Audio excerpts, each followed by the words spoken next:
Hello and welcome to the Hellraiser Boxing blog. Please, ladies and gentlemen, if you enjoy tonight's blog, hit the like and subscribe button and share it about as much as you like. Right, so tonight's blog I'm going to look at Anthony Joshua versus Jermain Franklin. Very interesting fight, very important fight for Anthony Joshua.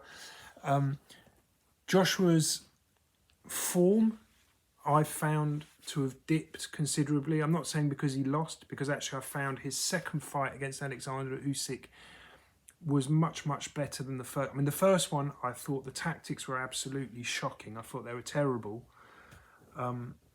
And he just looked completely clueless in that fight. I mean, he looked appalling. For a guy who's a reigning world champion to box like that, I just think I was flabbergasted by it.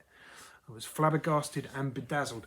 But in the second fight, I thought Joshua boxed much better. I thought his tactics were very sound.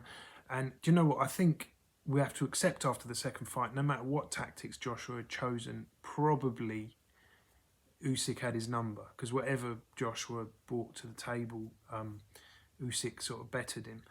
But the second fight, Joshua definitely gave him a much harder fight, gave him a lot more to think about.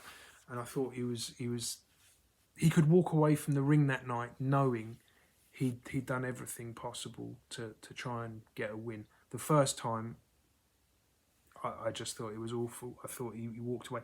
And okay, since he lost the two times, the performances you could question. The fight before against Cobra, I actually thought Joshua was absolutely awful there as well.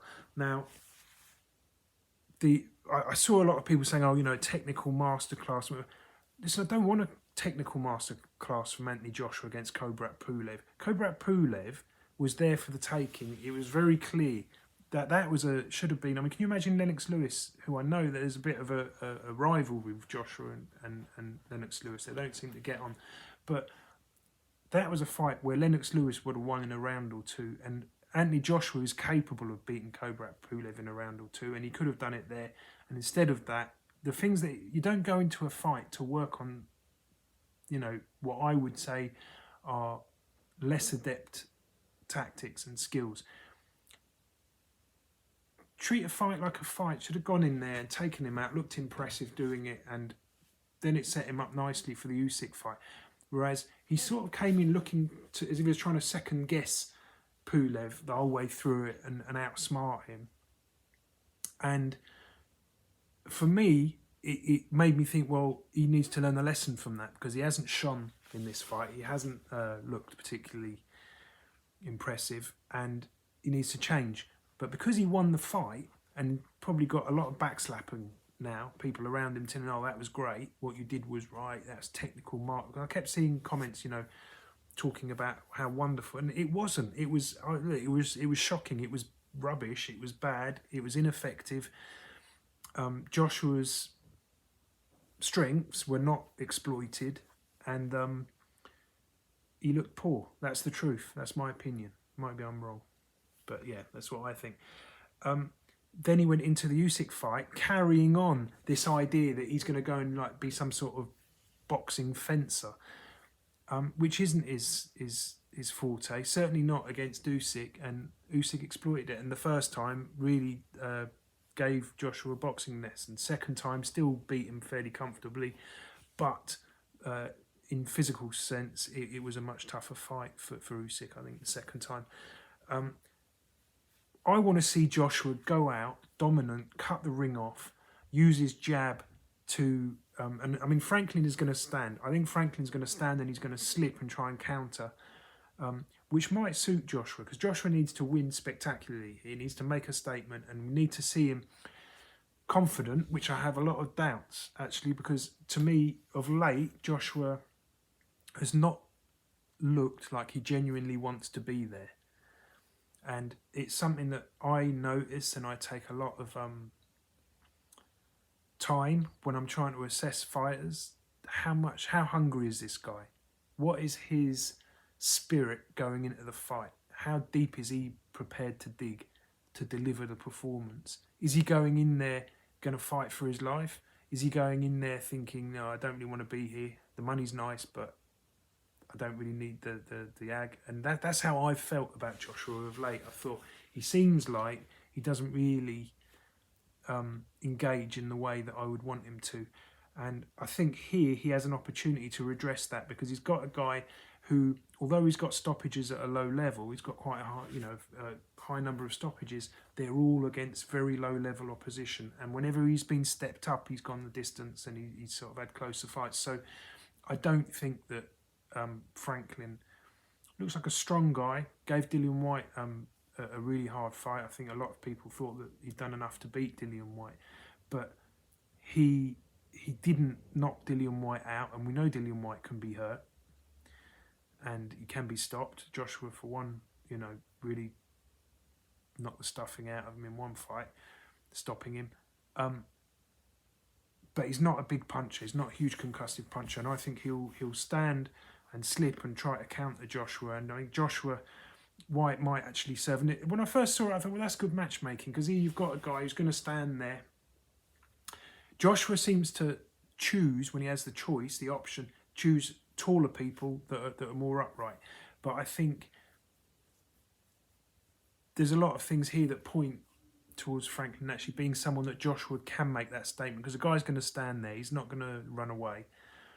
And I think Joshua has to cut the ring off and not allow Franklin any space at all once they engage. He needs to walk him to the ropes, suffocate him. Look, he's got height, reach and power over Franklin, and he has to use that. Keep it long. I know he's not a fan of Lennox Lewis, but Lennox Lewis's tactic of holding one hand on the guy's head and over the eyes and hitting him with the right and just doing it over and over again.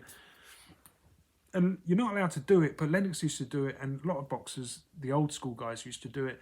And I think that's a perfect tactic here, because you've got a guy whose head is constantly moving and he's very good at changing the position of his head. Take that movement away from him, and Joshua needs to use his strengths, which his strength is his physical strength, not the ability to counter punch and use snazzy, fancy foot movement and upper body movement.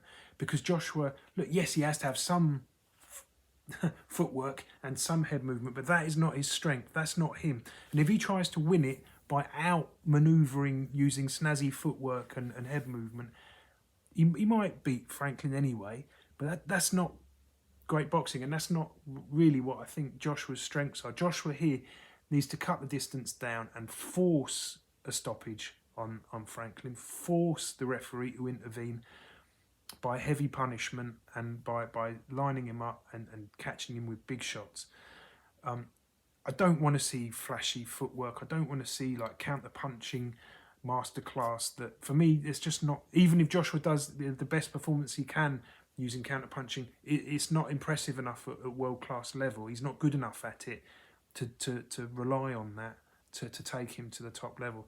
So let's hope we see Joshua using his length, using his power, and getting an impressive stoppage win. I think he will do, if we see the hunger. If we see the guy that I've seen in the last sort of couple of 2 or 3 fights, and the Kubrat-Pulev fight really for me was a shocker. It was terrible, and it for me, I felt like I'm seeing something here that I don't want to see in Anthony Joshua, because it's like he's sort of outgrown himself, as if like now he's this different fighter, and he's trying to find a system that he doesn't need. He's got a system of fighting which has worked very well for him, and that is, like I say, using his power and his strength and his reach, and that's what he's got to do. And it's not the easiest person to do it, because he does move Franklin, but I think because Franklin stands, there is the opportunity there, and I hope for Anthony Joshua's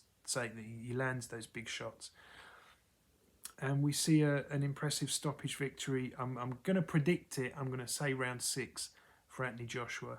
I think Franklin will be very difficult to nail down early on, but as he tires a little bit and the pace slows down, maybe Joshua can get to him if he can cut the ring off. But to do that, he has to be hungry and he has to be switched on from the start. Please, guys, if you've enjoyed the blog, hit the subscribe button, and I'll see you on the blog soon. Bye-bye.